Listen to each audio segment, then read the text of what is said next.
Amigos, bienvenidos a una nueva edición de Conoce Rusia en 7 pasos. El día de hoy, como ya es habitual, vamos a reaccionar al portal Russia Beyond, donde analizamos algunas de las características de la cultura rusa, las tradiciones y todas esas cositas que este importante e interesantísimo portal comparte día a día con sus suscriptores. Vamos a ver qué tenemos el día de hoy. ¿Qué significa realmente camarada en ruso? Vemos ahí una foto de Lenin con la palabra tavarish o tovarish, como está escrito en esta parte. Bueno, en ruso se pronuncia tavarish. Nos dice, en las películas de Hollywood, los chicos malos soviéticos a menudo se dirigen unos a otros llamándose camarada. En ruso esta palabra se dice tavarish o tovarish, como lo están escribiendo ahí. Ya lo hemos dicho en un video anterior que pues normalmente hacen la transliteración del cirílico a letras latinas, y por eso es que tovarish lo escriben como se translitera y no como se escucha, ¿no? En ruso la palabra se pronuncia tavarish. ¿Qué significa y cuándo apareció por primera vez? Vamos a verlo en este artículo. Después de la Revolución Rusa de 1917, las formas de tratamiento utilizadas en la Rusia zarista habían quedado obsoletas. En realidad, el sistema para dirigirse a la gente era complicado. Nobles, funcionarios y oficiales militares, respetados mercaderes y sacerdotes. Era necesario comprender su rango y posición, y todas las formas eran respetuosas. Solo la gente sencilla de los pueblos y los campesinos no tenían formas de tratamiento. Estas reglas enfatizaban la desigualdad en la sociedad rusa y los bolcheviques estaban deseosos de cambiar. La Revolución Francesa cambia el idioma. Después de la abolición de la nobleza en Francia durante la Revolución de 1789, los franceses idearon una nueva forma de tratamiento para el pueblo libre, el ciudadano. Incluso el antiguo rey de Francia se le conocía como el ciudadano Louis Capet. Pero en Rusia el uso de la palabra ciudadano después de la revolución estaba fuera de lugar. Implicaba derechos y libertades democráticas, como en Francia. Pero los bolcheviques tenían una estructura social y estatal diferente que no era democrática sino socialista. De ahí el uso de una palabra diferente.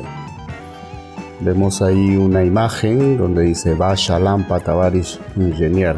Es algo así como aquí tiene su lámpara, camarada ingeniero. Bueno, eso es lo que literalmente dice. Y abajo dice Diela Chesti Sovietskих специалистов отдать свой опыт и знания социалистическому производству из канцелярия в шахту на участок.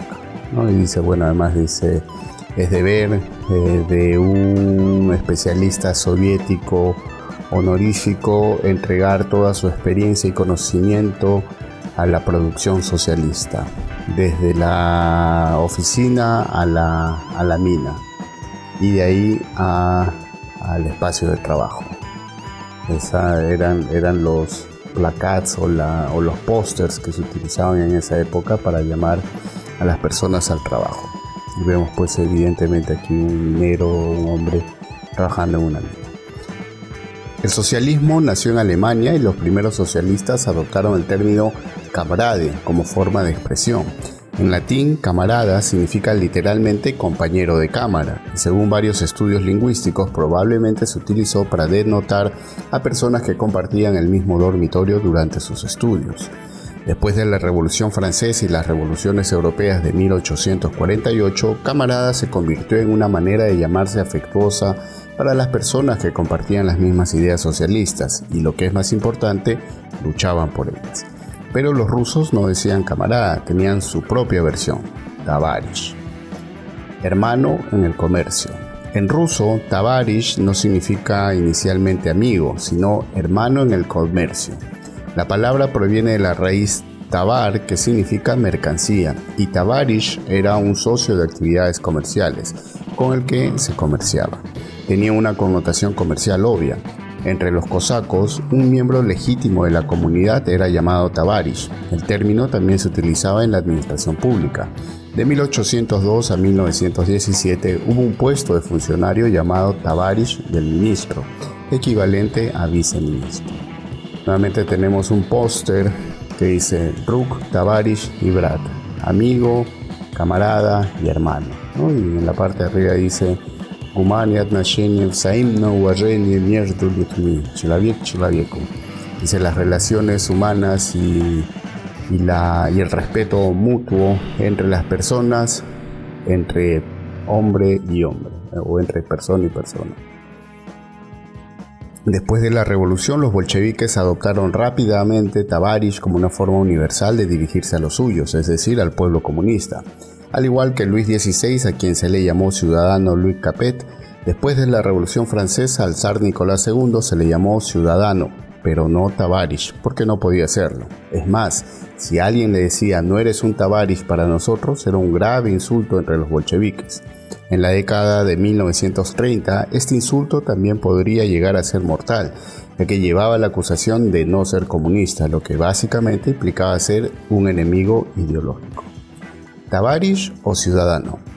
En los procedimientos oficiales, como los juicios o los consejos de guerra, finalmente entró en uso el término grajdanin, ciudadano.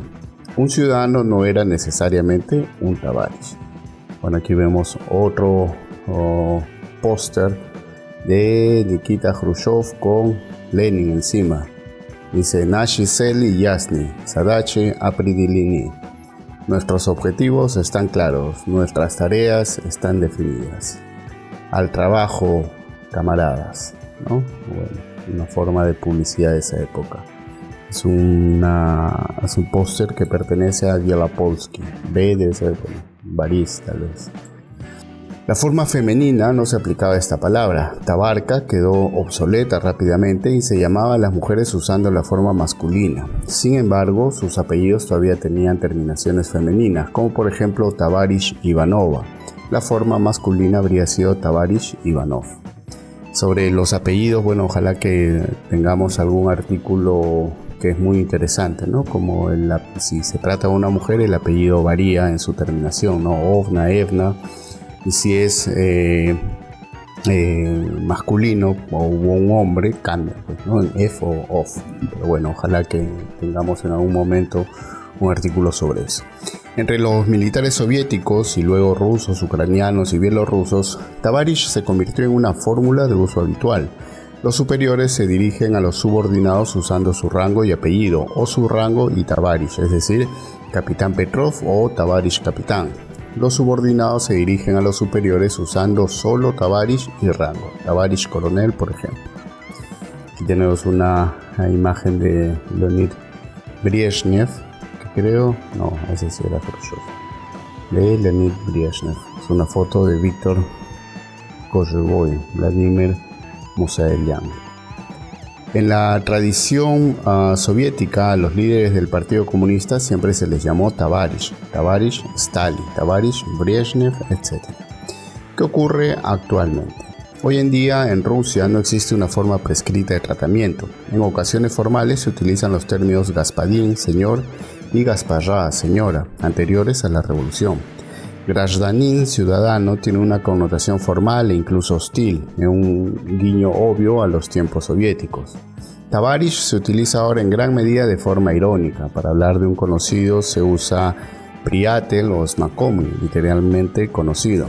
Es muy probable que un ruso que se refiera a alguien como Tabarish esté quitando tensión a una situación, tratando de resolver un conflicto o una situación incómoda de manera divertida, como por ejemplo un educado altercado público a bordo de un tren del metro o una discusión sobre un lugar en una cola.